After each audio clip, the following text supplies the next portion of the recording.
мына туристік объекті нысандарға кіру ақысының екі түрлі бағасы.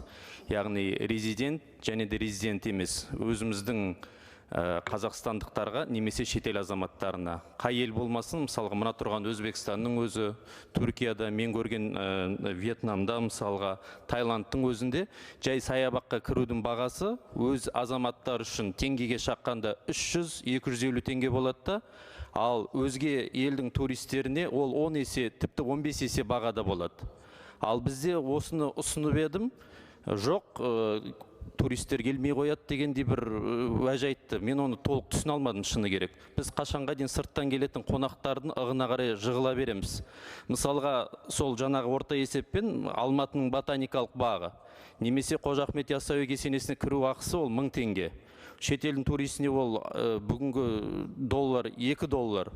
Юань, Қытайдан туристер көп келіп жатыр дейміз, юаньға шаққанда 10-14 ақ юань. Олар үшін бір садақ ақша ғой, негізі айналып келген кезде. Сондықтан осы мәселеге қатысты өзіңіздің жеке пікіріңіз. Одан кейін айыппұл мәселесі. Мынау Көлсайда білесіздер, Павел Дуров келді, суға түсті, бірақ айыппұл салынады деді, оқиды-соқиды, совет соңында анандай белгісі жоқ деді де айыппұл салынбады.